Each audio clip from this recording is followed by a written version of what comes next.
Et c'est sûr qu'un projet de trilogie, c'est un laboratoire génial pour expérimenter la mise en scène. Moi, j'ai une formation d'acteur, donc c'est un geste que j'ai d'abord assumé collectivement en me disant qu'on réfléchissait ensemble. Force a été de constater que, évidemment, non.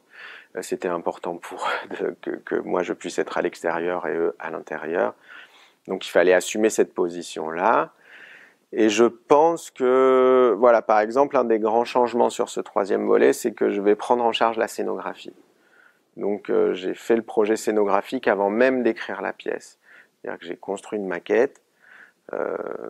Après, ça demandait pas des tonnes d'invention au sens où ça se passe dans un hôpital. Donc je savais que j'avais envie de travailler sur un principe de scène simultanée entre une salle de réanimation et une salle d'attente.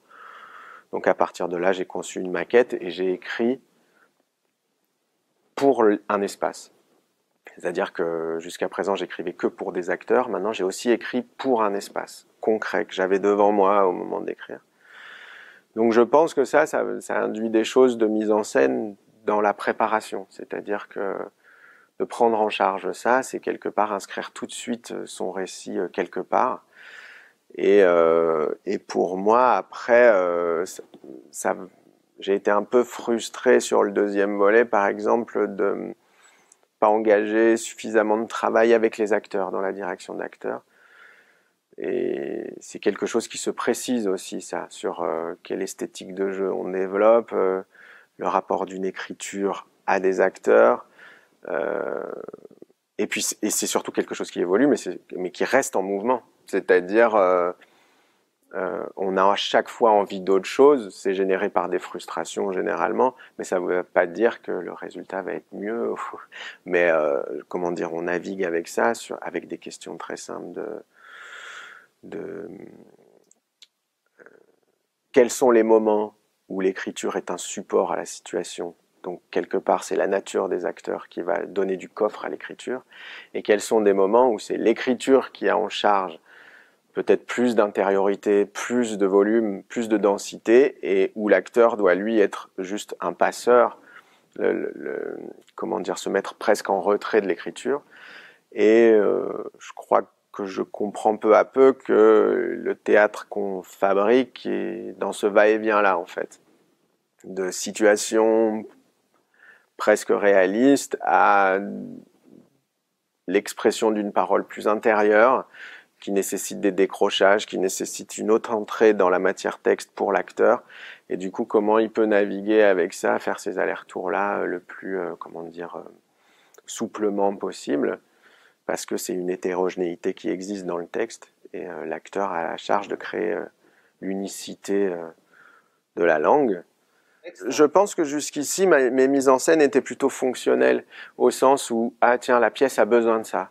La pièce a besoin de ça, voilà, de créer cet espace-là ou de créer cet espace-là. Mais il n'y avait pas la place pour vraiment... enfin, il y avait peut-être un vocabulaire de mise en scène, mais il n'y avait pas d'empreinte réellement d'un metteur en scène qui aurait un point de vue et qui...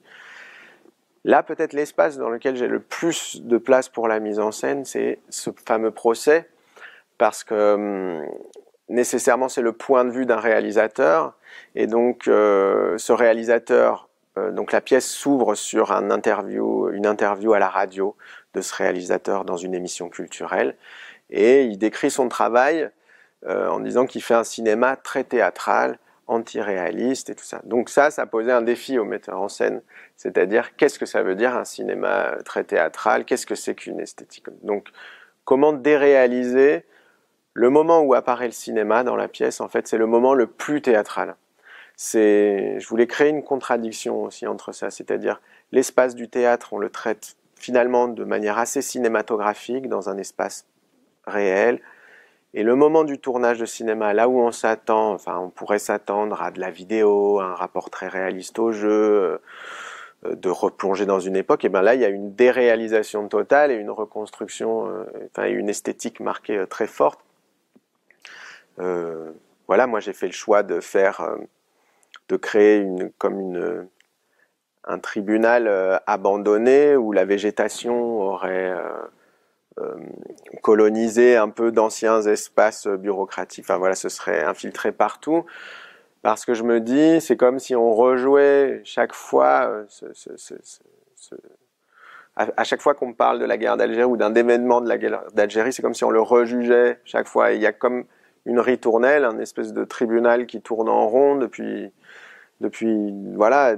Enfin, le réalisateur fictif, lui, son propos, c'est de dire, ben, on refait le procès de Jamil Abouired, comme si ces personnages historiques étaient coincés dans une boucle temporelle et qu'en fait, les anciens éléments structurels de l'administration, euh, eux, on voyait l'impact du temps sur eux, mais que ces figures historiques, elles demeuraient comme des espèces de fantômes, mais coincés complètement dans cette boucle-là.